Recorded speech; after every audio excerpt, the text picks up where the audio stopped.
Crença é uma coisa poderosa, né? Mas nem sempre acreditar numa coisa significa que isso vai fazer bem pra gente. E foi exatamente isso que a galera que entrou na Nexium descobriu. Por fora, parecia só mais uma empresa de autoajuda e cheia daqueles papos de autoconhecimento. Mas, por trás das cortinas, a Nexium era uma seita com consequências pesadíssimas. Abuso, chantagem, tráfico sexual. E a lista vai longe. Como isso operava em Hollywood sem ninguém saber nada? Pois é, essa bomba começou a estourar só em 2017 e de lá pra cá aconteceu muita coisa. Hoje eu vou te contar tudo. Como a Nexium surgiu, quem eram as figuras mais poderosas ali dentro e como essa história eclodiu num escândalo que abalou não só Hollywood, mas o mundo inteiro. Eu só vou me apresentar antes se você for novo por aqui. Olá, muito prazer. Eu sou o Fefo Kaires, esse é o Fefo Verso. É o nosso mundo pop, onde a gente fala sobre Hollywood, filmes, séries, tretas de famosos, bastidores de série e muito mais. Se inscreve aí pra não perder nada, e se você puder me seguir nas redes sociais, eu vou ficar muito feliz. Eu sou @FefoKaires em todos os lugares. Tá, vamos lá. O que era essa tal de Nexium? A história começa com o fundador do projeto, um cara chamado Keith Raniere. Vou repetir muito o nome desse sujeito no vídeo. O Keith se vendia como um gênio. Ele dizia ter QI de 188 e depois aumentou para dizer que o QI dele era 240, ou seja, ele se achava o ser humano mais inteligente da Terra, só que na prática o currículo dele não era tão brilhante assim. Nos anos 90, ele criou uma empresa chamada Consumers by Line, que era um esquema de pirâmide disfarçado de clube de compras. E ele chegou a ter centenas de milhares de membros antes do negócio ser fechado em 1993. Mas isso não derrubou o ego do homem, imagina. Um sujeito de quase 300 de QI vai ser abalado na primeira pilantragem? Claro que não. Poucos anos depois, em 98, ele se juntou com uma mulher chamada Nancy Salzman, que era uma enfermeira com experiência em psiquiatria, para fundar o que eles intitularam de Nexium. Por fora, o negócio parecia ser uma empresa de autoajuda, bem coach do sucesso. Eles vendiam cursos caríssimos que prometiam eliminar crenças limitantes e fazer você alcançar o seu verdadeiro potencial. Uma coisa que lembra muito o vídeo que a gente fez sobre a cientologia. A Nexium era um lugar cheio de rituais para fazer você se sentir exclusivo e para você acreditar que realmente estava num ambiente que prezava pelo desenvolvimento espiritual. Então as pessoas eram divididas por faixas que indicavam seus níveis dentro da empresa. Elas tinham os próprios códigos de comunicação, tipo apertos de mãos específicos ou palmas especiais. Tudo era pensado para te fazer sentir num lugar muito especial e exclusivo. Só que por trás ia rolando um controle psicológico muito forte dos membros. Primeiro porque ali dentro você ficava cada vez mais isolado da sociedade e alienado. Segundo porque eles pediam como exercício de confiança que você enviasse fotos íntimas, documentos assinados, os seus piores segredos, os seus maiores crimes. Então eles sabiam muito sobre você, para você não ter chance de escapar dali. E terceiro, porque a hierarquia da Nexium foi pensada para você não conseguir escapar. Você ia subindo os níveis e ficando cada vez mais entrelaçado nessa seita. Isso era dentro dos corredores da empresa. Publicamente, a Nexium foi ganhando mais e mais credibilidade com as pessoas. O lugar recebia investimentos milionários de gente que queria fazer parte da seita. Aquele seu amigo de confiança te falava que começou a frequentar um espaço muito legal, que fala sobre espiritualidade e força interior, e a história ia se espalhando. Mas saiba você que algumas pessoas já olhavam com desconfiança para tudo isso. Por exemplo, quando as herdeiras da indústria de bebidas Seagram injetaram alguns milhões de dólares na Nexium pelas costas do seu pai, a Forbes fez uma matéria dizendo que essa empresa era, na verdade, um culto à personalidade de Keith Raniere. Então, algumas pessoas já sabiam que o barco era furada e que essa história de elevação espiritual era conto pra boi dormir. Apesar disso, a exclusividade atrai. E a ideia de fazer parte de um clube secreto da elite hollywoodiana era muito excitante. E foi nesse contexto que, em 2006, a atriz Alison Mack a Chloe, de Smallville, conheceu a Nexium. Quem apresentou o lugar para ela foi a colega de elenco Christine Crook, que já tinha feito alguns cursos por lá. A Allison estava em um momento vulnerável, questionando a própria carreira, e acabou caindo no papo do Keith, que dizia que ela poderia ser uma grande agente de mudança no mundo se entrasse para Nexium. Desse jeito, a seita foi colocando seus tentáculos em Hollywood, e várias figuras conhecidas começaram a ser ligadas a Nexium. Além da própria Allison Mack e da Christine, a gente pode citar aqui as atrizes Nikki Klein e Linda Evans, o cineasta Mark Vicente, as milionárias Bronfman e até filhos de ex-presidentes do México, Emiliano Salinas e Ana Cristina Fox. O que fez a Nexium ser tão poderosa não foi só a fachada de autoajuda, mas o trio que comandava tudo nos bastidores: Keith Raniere, a Nancy Salzman e a Allison Mack. Sim, a loira mal tinha chegado, mas já tinha se provado valiosa à causa. No topo, claro, tava o Keith, que se chamava de O Vanguarda. Ele se vendia como um gênio da ética, dos negócios, do desenvolvimento humano e usava esse título de O Vanguarda para se colocar como um guia espiritual e moral. O papel do Keith Raniere nisso tudo era manipular as pessoas e fazerem ela acreditar em algo. Ele convencia os membros que a dor e o sacrifício eram essenciais para o desenvolvimento humano e usava isso como desculpa para explorar mulheres, incluindo sempre sob o pretexto de promover um crescimento espiritual. Era um culto à personalidade dele, uma idolatria constante da sua figura e a ideia de que ele era um homem insubstituível no mundo. Ao lado dele, Nancy, chamada de a Prefeita. Ela era o braço direito do Keith Raniere, uma espécie de figura materna lá dentro. Com experiência em hipnose e neurolinguística, a Nancy usava o que ela sabia como enfermeira para reforçar a doutrina do líder e manter todo mundo na linha. Ela organizava os cursos, controlava a hierarquia dos membros e ainda servia de escudo direto do Keith, porque qualquer crítica a ele era sugada por ela, que fazia aquele momento ser uma oportunidade de crescer ainda mais, insinuando para as pessoas que questionamentos eram um sinal de fraqueza. Então, se você tá com dúvidas, é porque você precisa evoluir muito mais. Vamos aproveitar esse momento para fazer um exercício de desenvolvimento. E aí temos a terceira figura, a Allison Mack, a atriz de Smallville. Ela chegou depois, mas virou uma peça-chave da Nexium. Ela usava a própria fama para recrutar mais pessoas, especialmente mulheres jovens em busca de propósito e empoderamento. A Allison virou líder de um projeto secreto dentro da Nexium que se chamava DOS.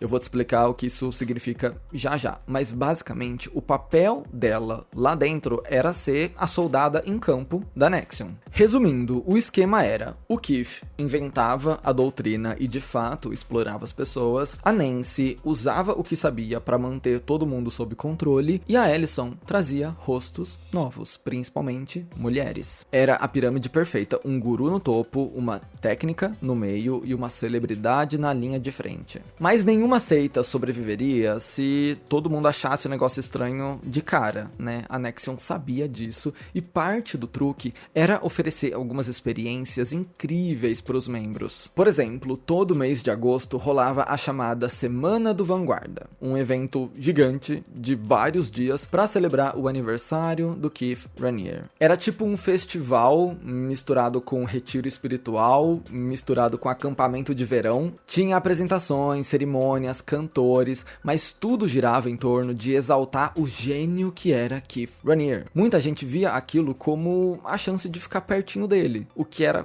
quase como estar perto de uma celebridade ou de uma divindade. Então Keith Raniere se pintava como alguém muito especial e muito acessível durante essa semana. No documentário The Val da HBO, vários ex-integrantes da seita lembram que tinham experiências que para eles eram genuinamente boas. O cineasta Mark Vicente chegou a dizer que se sentiu ofendido quando a imprensa começou a chamar a Nexium de um culto sexual, porque fazia todo mundo acreditar que só rolava isso lá dentro, quando essa não era bem a verdade. Ele disse que é importante entender o que levou as pessoas a esse lugar, o que faltava na vida delas que foi preenchido por uma seita. Ele disse que é fácil dar risada e apontar dedo, como você caiu nisso? Difícil é enxergar o estado que aquelas pessoas estavam. A própria diretora do documentário, a Ji-Hae No-jaime, que também passou pela Nexium, contou que compreendia o apelo do lugar ao público. Para muita gente, era um espaço de comunidade,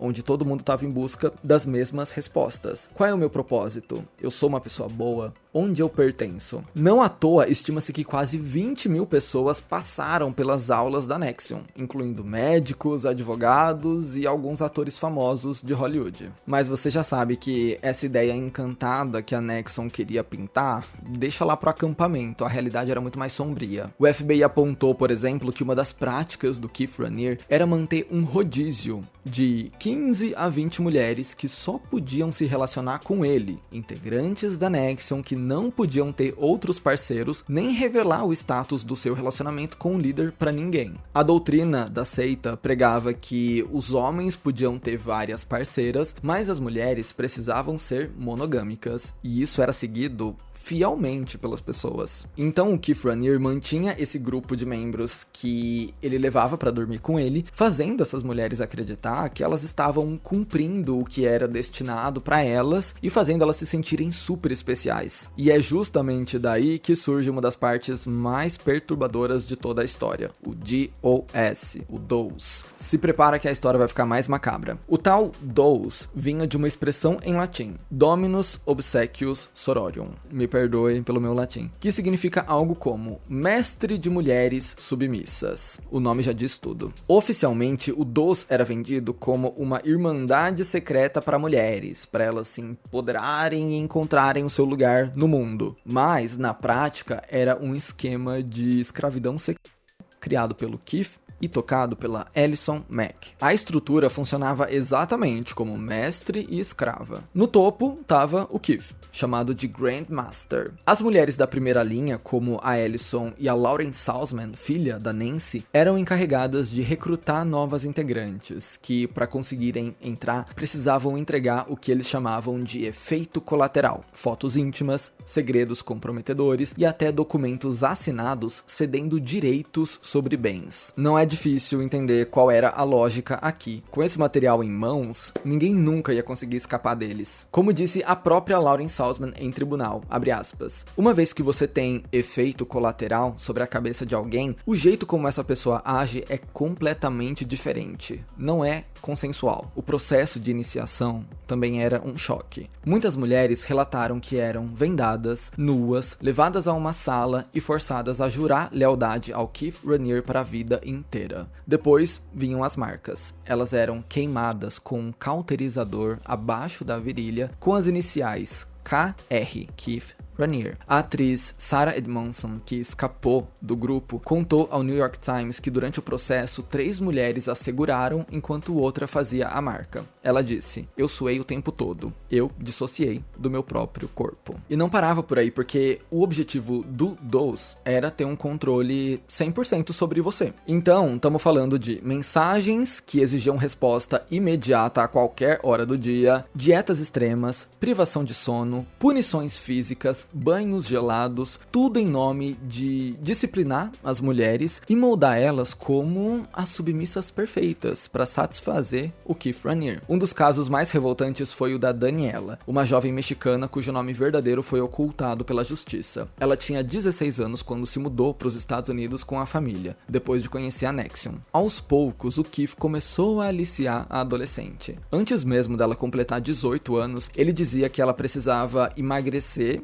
para estar apta a compartilhar a sua energia sexual com ele. No dia que ela fez 18 anos, ela recebeu uma ligação. Chegou a hora. Pouco depois, ela foi levada a um lugar onde o Keith tirou a sua virgindade. De acordo com o relato da Lauren Salzman, quando a Daniela engordou e pediu para se relacionar com outro homem, ela foi punida. A Daniela ficou confinada por quase 2 anos em um quarto sem poder ver a própria família, que morava na mesma casa que ela, na ameaça de ser mandada de volta ao México caso desobedecesse ao líder da seita. Foram histórias como essa que fizeram a bomba explodir. Algumas vítimas começaram a denunciar o que tinham vivido na Dulles e as autoridades de Nova York abriram uma investigação contra a Nexium. Essa foi a chave para desmontar o esquema e expor o mestre e as suas escravas. No tribunal, o relato das vítimas deixa claro que o esquema da Dulles, dessa DOS, da Alison Mack, era baseado em vergonha e ameaça. Uma ex-membro contou: "Eu vivia com medo do que aconteceria se eu questionasse alguma coisa. Você se acostuma a pensar que a culpa daquilo é sua." Até os rituais ajudavam a disfarçar a violência do negócio. A Lauren Salzman admitiu que esse projeto tinha frases ensaiadas e contava com a presença de outras mulheres só para vender a imagem de um culto espiritual, quando na verdade era só um teatro para dar poder e força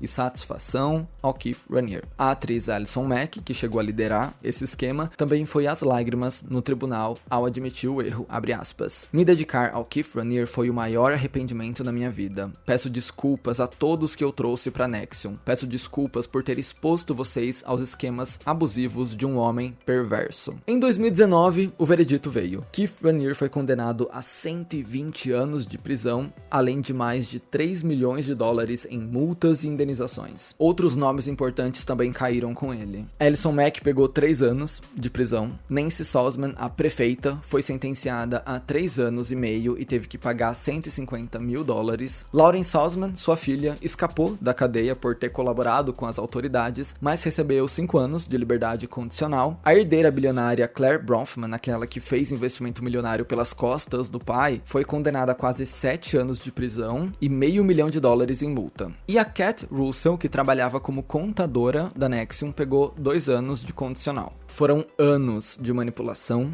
de chantagem, de abusos, que depois se transformaram numa chuva de sentenças, algumas mais leves do que poderiam ter sido. E quando tudo isso foi pro ventilador, foi feio demais. E custou algumas carreiras, como a da Alison Mack. Alguém que o público tinha muito carinho, graças à sua participação incrível em Smallville, e agora tinha se tornado o rosto de um projeto de abuso em massa. A Alison cumpriu sua pena e foi solta em 2023. Em 2025, ela se casou em Los Angeles com um homem chamado Frank. E essa é a história da Nexium. Um lugar que era para ser de autoajuda, de elevação espiritual, mas que na verdade era um ambiente de manipulação, de abuso, de exploração, sob o comando de Keith Raniere e com a ajuda de nomes como Nancy Salzman e Alison Mack, a seita criou um esquema horrível em Los Angeles. E Hollywood é só mais um lugar, porque esse é um mercado de trabalho onde as pessoas estão vulneráveis, expostas a propostas indecentes, buscando propósito na vida, inseguras com a sua carreira e tentando fazer parte de algo especial. Ou seja, é um mercado de trabalho como qualquer outro, incluindo o meu e o seu. Então, todo cuidado é pouco, ok? Por isso é importante fugir do discurso, mas só cai nisso quem é muito burro. E lembrar que um esquema desse tamanho não se sustenta sozinho. Tem toda uma estrutura, tem cúmplices, tem muita gente que é obrigada a ficar calada por medo, por vergonha, e muita gente sensível que tá buscando respostas no lugar errado. Agora eu quero saber de você, o que é que você acha da história da Nexium? Você já tinha ouvido tudo isso? É absurdo e revoltante, né, que isso aconteceu diante de Hollywood, demorou tanto tempo pra alguém tomar uma decisão, fazer alguma coisa. Comenta aí sua opinião sobre toda essa história. Eu espero que você tenha gostado desse vídeo, que ele tenha te informado. Se você gostou, deixa um like, se inscreve no canal, vai me seguir nas redes sociais e a gente se vê no meu próximo vídeo, ok? Beijos.